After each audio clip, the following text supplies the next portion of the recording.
नमस्कार, मैं हूं नीलू। हमारे इस खास बुलेटिन में आप सभी का स्वागत है। 1 मिनट में पूरी खबर और उसका पूरा विश्लेषण आप देखेंगे। फटाफट खबरें बिल्कुल नए अंदाज में। तो आइए शुरू करते हैं खबर 1 मिनट का रोमांच भरा सफर।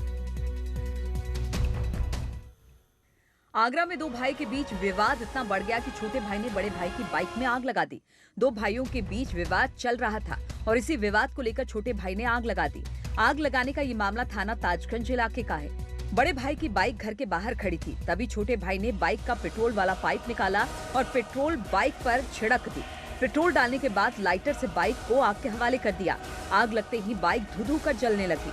आग लगने से पास पड़ोस के लोग जमा हो गए और उन्होंने काफी मशक्कत के बाद आग पर काबू पाया। तस्वीरों में आप देख सकते हैं कि किस तरह से बाइक धू-धू कर जल रही है।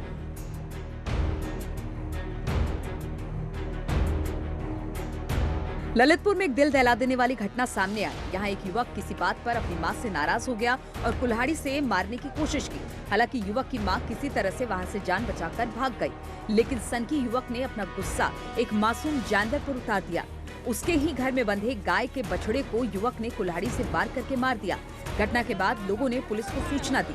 ग्राम बड़ौदाडांग थाना बार में आज एक व्यक्ति ने साजिश के बेटे ने अपनी मां से झगड़े के बीच में जो कुल्हाड़ी लेकर उसके गौर कर रहा था, वो कुल्हाड़ी बछिया को लगी जिससे बछिया की डेथ हो गई। उस तहरीर के आधार पर मुकदमा दर्ज कर लिया गया है। अभियुक्त जो उनका बेटा है वादी का, उसको गिरफ्तार कर लेकर वैधानिक कार्रवाई में संशोधित कर। इस घटना के बाद ग्रामीण आक्रोशित हो गए।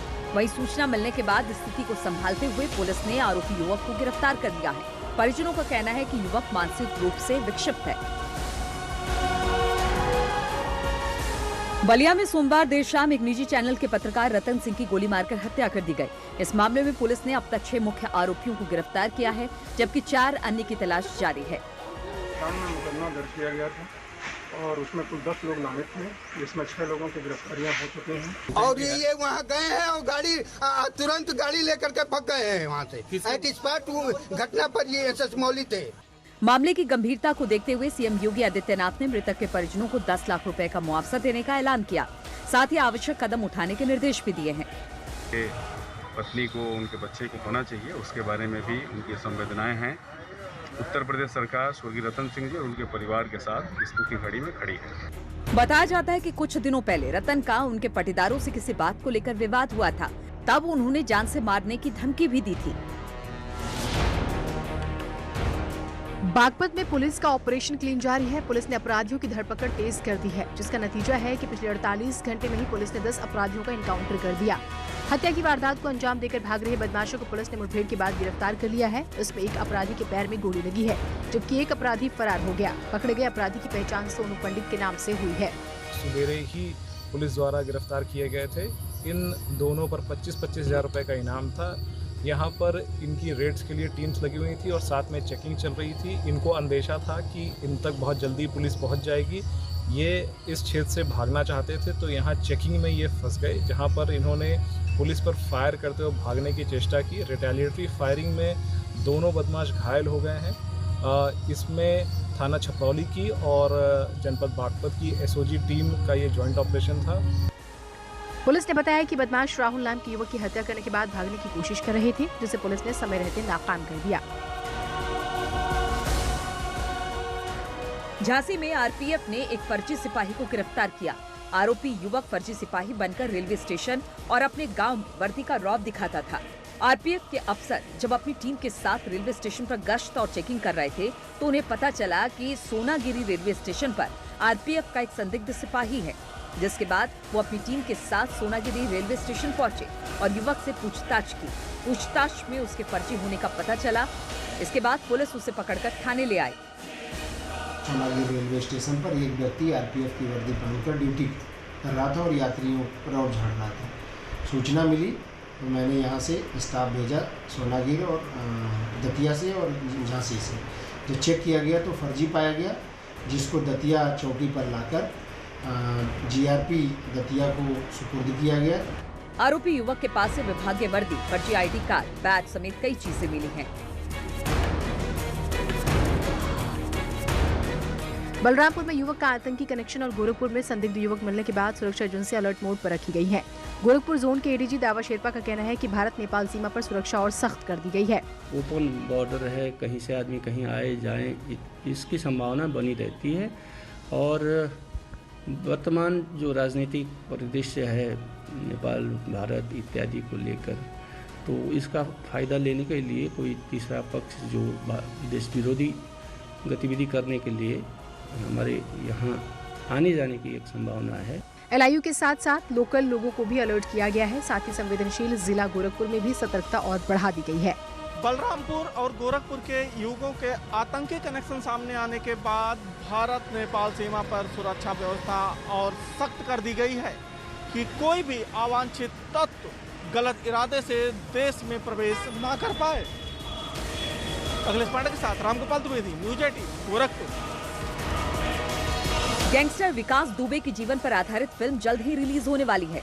फिल्म का ट्रेलर रिलीज किया जा चुका है। फिल्म का शीर्षक प्रकाश दुबे कानपुर वाला है, जिसे गोल्डन बर्ड पिक्चर्स द्वारा निर्मित किया गया है। इसका ट्रेलर जारी कर दिया गया है। मारे गए गैंगस्टर विकास दुबे की तरह नजर आने वाले अभिनेता प्रमोद विक्रम सिंह फिल्म में प्रमुख भूमिका निभा रहे हैं। एक और गैंगस्टर अमर दुबे, जिसे फिल्म में समर के नाम से दिखाया जाएगा, उसकी भी ट्रेलर में एक महत्वपूर्ण उपस्थिति नजर आई है। दिलचस्प बात यह है कि ट्रेलर में नजर आता है कि अमर दुबे और विकास दुबे की हत्या होती है, ना कि ये कथित मुठभेड़ में मरते हैं। फिल्म को आकाश सिंह गहरवार ने निर्देशित किया है। इससे पहले प्रसिद्ध फिल्म निर्माता हंसल मेहता ने कहा था कि वो गैंगस्टर के जीवन पर एक वेब सीरीज का निर्देशन करेंगे।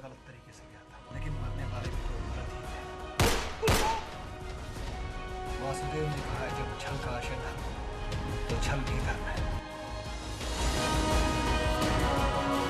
नोएडा में हाईटेक कोविड-19 अस्पताल में भर्ती कोरोना मरीजों को जो घटिया क्वालिटी का खाना दिया जा रहा था, मरीजों को दिए जा रहे खाने में कीड़ा रेंगता हुआ नजर आया। खाने में कीड़े का वीडियो वायरल हो रहा है।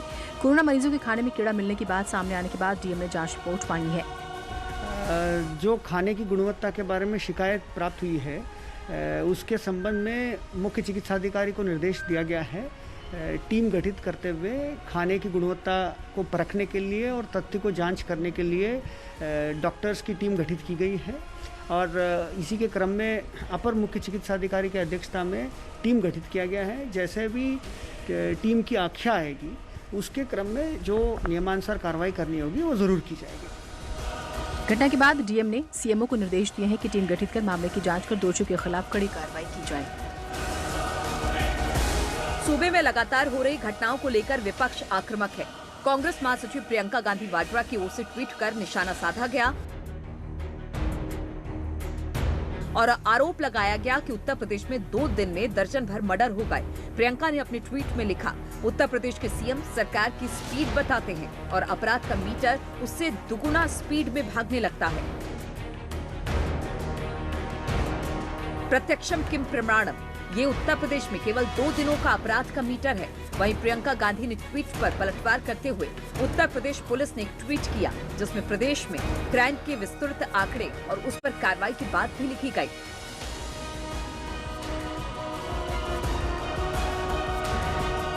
उत्तर प्रदेश पुलिस ने अपने ट्वीट में लिखा कि ये ध्यान देना जरूरी है, उत्तर प्रदेश देश का सबसे बड़ा राज्य है और यहाँ 24 करोड़ की जनसंख्या रहती है, इसलिए अपराध का कारण और कार्रवाई दोनों जानना चाहिए।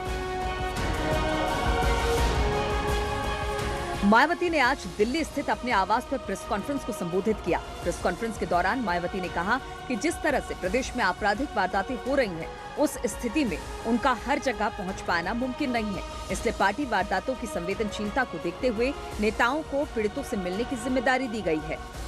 वर्तमान भाजपा सरकार दुखी व पीड़ितों को न्याय दिलाने की बजाय उनके मामलों को ज्यादातर दबाने का ही प्रयास करती रही है। वहीं मायावती ने नीट और जेईई परीक्षाओं पर केंद्र और राज्य से जरूरी कदम उठाने की अपील की है।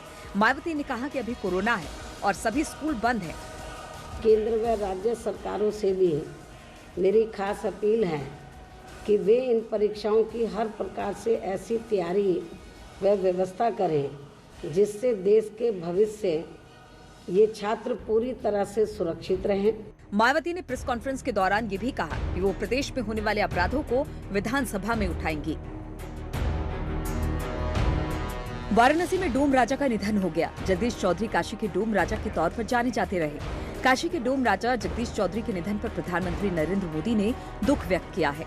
उन्होंने ट्वीट किया कि वाराणसी के डोम राजा जगदीश चौधरी जी के निधन से अत्यंत दुख पहुंचा है। वो काशी की संस्कृति में रचे बसे थे और वहां की सनातन परंपरा के संवाहक रहे। उन्होंने जीवन पर्यंत सामाजिक समरसता के लिए काम किया। ईश्वर उनकी आत्मा को शांति प्रदान करे और परिजनों को इस पीड़ा को सहने की शक्ति दे। वहीं मुख्यमंत्री योगी आदित्यनाथ ने भी काशी के डोम राजा के निधन पर शोक जताया। उन्होंने कहा कि 2019 के लोकसभा चुनाव में प्रधानमंत्री नरेंद्र मोदी के प्रस्तावक रहे आदरणीय डोम राजा जगदीश चौधरी जी का निधन। सादर नमन। डोम राजा केवल बनारस के लिहाज से ही नहीं बल्कि अध्यात्म के लिहाज से भी महत्वपूर्ण है। आपको बता दें कि 55 वर्ष की उम्र में डोम राजा जगदीश चौधरी का मंगलवार सुबह 9 बजे निधन हुआ। काशी हिंदू विश्वविद्यालय में लगातार लापरवाही की तस्वीरें सामने आने के बाद जिला प्रशासन एक्शन मोड में आ गया है और मामले में मजिस्ट्रेट और पुलिस के आला अधिकारियों को जांच सौंप दी गई है। यही नहीं, वाराणसी के जिला अधिकारी डीएम कौशल राज शर्मा ने बीएचयू ओपीडी अस्पताल के सीसीटीवी फुटेज की जांच करने और दोषियों पर कार्रवाई करने के निर्देश भी दे दिए हैं। बता दें कि 24 तारीख को काशी हिंदू विश्वविद्यालय की कोविड वार्ड में 2 गंभीर घटनाएं घटी। एक और जहां चौथी मंजिल से कूदकर एक युवक ने जान दे दी, तो वहीं 2 दिन से लापता युवक की लाश अस्पताल के परिसर के ड्रेनेज सिस्टम के पास मिली। में एक मजिस्ट्रेट और एक पुलिस अधिकारी को इसमें जांच टीम के रूप में नियुक्त किया गया है। एसीएम फर्स्ट और सीओ भेरूपुर की संयुक्त जांच कमेटी इसकी जांच करेगी। आने वाले 15 दिन में शव मिलने के बाद परिजनों ने हंगामा खड़ा कर दिया, अस्पताल के ऊपर गंभीर आरोप लगाए, जिसके बाद से मामले का संज्ञान टीम से लेकर सीएमओ ने भी लिया। घटना के एक दिन बाद जिलाधिकारी ने मामले में कुलपति से बात करते हुए जांच कर कार्रवाई के निर्देश दिए। वहीं मजिस्ट्रेट चेकिंग के भी आदेश दे दिए गए हैं। संत कबीर नगर जिले में सरयू नदी के कहर के बाद बाढ़ से प्रभावित गांव के लोगों की जिंदगी पूरी तरह से बेपटरी हो गई है। हर ओर लबालब भरे पानी के बीच ऊंचे स्थान पर शरण लिए बाढ़ पीड़ित एक बांध पर रह रहे हैं। यहाँ सैकड़ों परिवार अंधेरे में रात गुजारने को मजबूर है। वहीं प्रशासन की तरफ से उन्हें दी जाने वाली मदद ऊंट के मुंह में जीरा साबित हो रही है। वही 2 से आटा 2 से चाउर मिल गया, जखरे 10 पालू आरे में अक्का दिन खा ढारी। शासन कोई आता है तो यहाँ जो बंधे पे साधु की कुटी है, पीपल का पेड़, वहाँ लोग आते हैं। यहाँ कोई देखने भी नहीं आता है कौन किसको भोजन मिल रहा है किसको नहीं मिल रहा है। साथ ही साथ उनके अन्य सब जो इंतजाम हो जाता, लाइट की व्यवस्था किया गया है। जो बंधे पे लोग रह रहे हैं या उन पशुओं को रखे हुए हैं, जनरेटर के माध्यम से लाइट की व्यवस्था की गई है। साथ ही साथ हमारी मेडिकल टीम भी लगी हुई है कि अगर ऐसी कोई चीज़ यहाँ पे बंधे पे जो इस समय मौजूद हैं ग्रामीण जो प्रभावित हैं ग्रामीण, ये सांप और बिच्छू से बच सकें। अमित अग्रही, न्यूज 18, संत कबीर नगर। झांसी जिले के सभी डैम मध्य प्रदेश में हो रही भारी बारिश के चलते लगातार 5वें दिन भी पानी से लबालब भरे रहे। एमपी से ललितपुर के रास्ते जिले के डैमों में लाखों क्यूसेक पानी आने के बाद पानी को बांधों से छोड़ना पड़ा।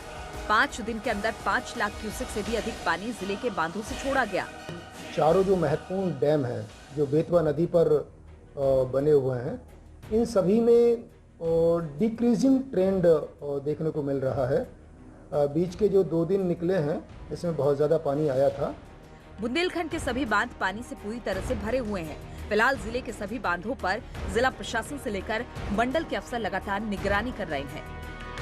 लगातार 5वें दिन बांध ओवरफ्लो चल रहे हैं। ऐसे में ललितपुर के माता टीला और राजघाट डैम से लगातार पानी छोड़े जाने के बाद पूरी तरह से बांध झांसी के लगभग भर चुके हैं।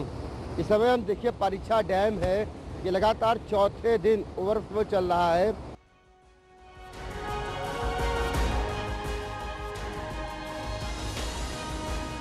देश में कोरोना विकराल रूप लेता जा रहा है। आंकड़े रोजाना 60,000 को पार कर रहे हैं, जबकि मरने वालों की संख्या 800 से ज्यादा ही रहती है। पिछले 24 घंटों की बात की जाए तो कोरोना के 60,975 मामले सामने आ चुके हैं, जबकि 848 लोगों ने अपनी जान पिछले 24 घंटे में गंवा दी है। देश में कोरोना के अब तक कुल 31,67,323 लोग संक्रमित पाए गए हैं, जिनमें से 24,04,585 लोग ठीक हो चुके हैं और सुरक्षित अपने घरों को जा चुके हैं। जबकि कोरोना के एक्टिव मामलों की बात की जाए तो 7,04,348 एक्टिव केस हैं। ठीक होने वालों का रिकवरी रेट 75.92% हो चुका है, जिसे बेहतर माना जा रहा है और ये लगातार बढ़ता जा रहा है। देश में कोरोना से अब तक मरने वालों की कुल संख्या 58,390 हो चुकी है। पूर्वांचल में पर्यटन उद्योग को बढ़ावा देने में कुशीनगर एयरपोर्ट अहम भूमिका निभाएगा। कुशीनगर के इंटरनेशनल एयरपोर्ट का काम 30 सितंबर तक पूरा करने का लक्ष्य दिया गया है। एयरपोर्ट के निदेशक AK द्विवेदी का कहना है कि मोबाइल ATC टावर 31 अगस्त तक कुशीनगर पहुंच जाएंगे, जिसके बाद काम में और तेजी आएगी। कुशीनगर एयरपोर्ट की मॉनिटरिंग अब PMO लेवल पर भी हो रही है। अभी तक वहाँ पे रनवे 3.2 किलोमीटर का बन गया है, टैक्सी वे बन गया है, एप्रन बन चुका है। ATC टावर थोड़ा 30 नवंबर तक उसके बनने का पूर्ण होने का समय है। पिछले दिनों PMO ने ट्वीट कर श्रीलंका के प्रधानमंत्री को कुशीनगर आने का निमंत्रण दिया। कुशीनगर इंटरनेशनल एयरपोर्ट शुरू हो जाने के बाद आसपास के क्षेत्रों में भी पर्यटन उद्योग को तेजी मिलेगी। कुशीनगर इंटरनेशनल एयरपोर्ट जैसे ही शुरू होगा, विदेशों से बड़ी संख्या में बौद्ध टूरिस्ट कुशीनगर आएंगे। इससे न सिर्फ कुशीनगर की महत्ता बढ़ेगी, बल्कि आसपास के जिलों में भी टूरिज्म पे फोकस होगा और वहां का भी तेजी से विकास होगा। वाराणसी में एक ऐसी अनोखी तस्वीर सामने आई जिसकी चर्चा पूरे बनारस में है। ये तस्वीर है बनारस में होने वाले 11 दिवसीय धार्मिक अनुष्ठान की, जिसमें 11 दिन से लगातार प्रत्येक दिन 108 हनुमान चालीसा का यज्ञ में आहुति दी गई। खास बात यह है कि इस अनुष्ठान में मुस्लिम, दलित और किन्नर शामिल हैं और यही यज्ञ में आहुति दे रहे हैं। क्योंकि आज धर्म, जाति, मजहब, लैंगिक भेदभाव खत्म कर दिया गया और आज पातालपुरी मठ ने सनातन धर्म की उदारता को प्रस्तुत किया है। इस यज्ञ में सभी तरह के लोग, सभी धर्म, जाति, संप्रदाय के लोग, किन्नर समाज के लोगों ने भाग लिया। और आज यहाँ आकर बहुत अच्छा लगा। ये जो मतलब बंद है शांतियों के लिए है और आज भी मुझे मतलब हर धर्म का एकता मिला। बहुत अच्छा लगा मुझे कि मतलब हर धर्म मिल करके जो इस यज्ञ अनुष्ठान में सभी वर्ग के लोगों को शामिल किया गया ताकि भारत में जाति भेदभाव और लिंग का भेदभाव खत्म हो सके।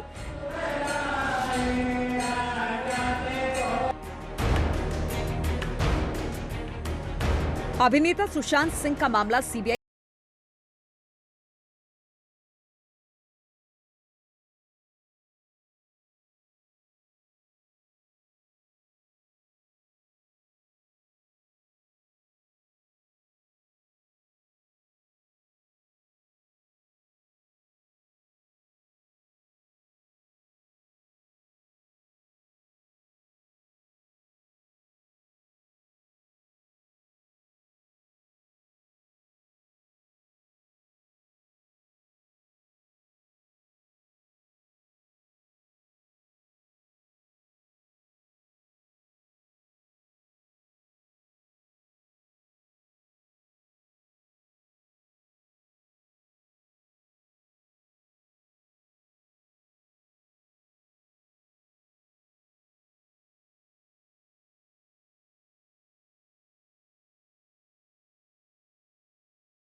का चरखा बनाया 2.5 सेंटीमीटर का और उसके बाद बनाया क्रिकेट बैट जो 7.5 मिलीमीटर का है।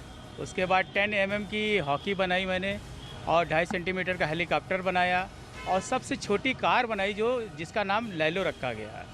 हाँ, वो भी 7.5 मिलीमीटर के बैट के ऊपर पूरा क्रिकेट पिच बनी हुई है, जिसको लोग बहुत सराहना की दिए हुए हैं और वो लिम्का बुक में भी दर्ज है। विमलेश ने इसके अलावा सबसे छोटी साइकिल और सबसे छोटी बाबा साहेब अम्बेडकर की मूर्ति भी बनाई है। महाराजगंज जिले के लखीमपुर इलाके में लॉकडाउन के बाद से फंसे फ्रेंच परिवार ने अब उत्तराखंड जाने की अर्जी दी है। बता दें कि फ्रेंच परिवार ग्राम पंचायत कोलुआ शिव मंदिर के पास 21 मार्च से रह रहा है। फ्रांस के नागरिक पेट्रिस पेलेवेज अपनी पत्नी वर्जीनिया, बेटियां ओफेली और लोला और बेटा टॉम के साथ यहाँ एक गाँव में रह रहे हैं। अब उन्होंने DM से मुलाकात कर उत्तराखंड जाने की अनुमति मांगी है। District magistrate today for have a pass. We need help of district magistrate. Thank you. India में आपको कैसा लगता है? I don't understand Hindi, just थोड़ा थोड़ा। इनका वीज़ा 15 सितंबर तक का है। यहाँ पे आज आए थे कि उत्तराखंड में घूमना चाहते हैं, तो उसके लिए उन्होंने एप्लीकेशन दिया है जिसपे आवश्यक कार्रवाई करके इनको अवगत कराया जाएगा। फ्रेंच परिवार की मांग को DM ने आगे बढ़ा दिया है। साथ ही DM ने परिवार के सभी सदस्यों से बातचीत कर उनके भारत अनुभव के बारे में पूछा।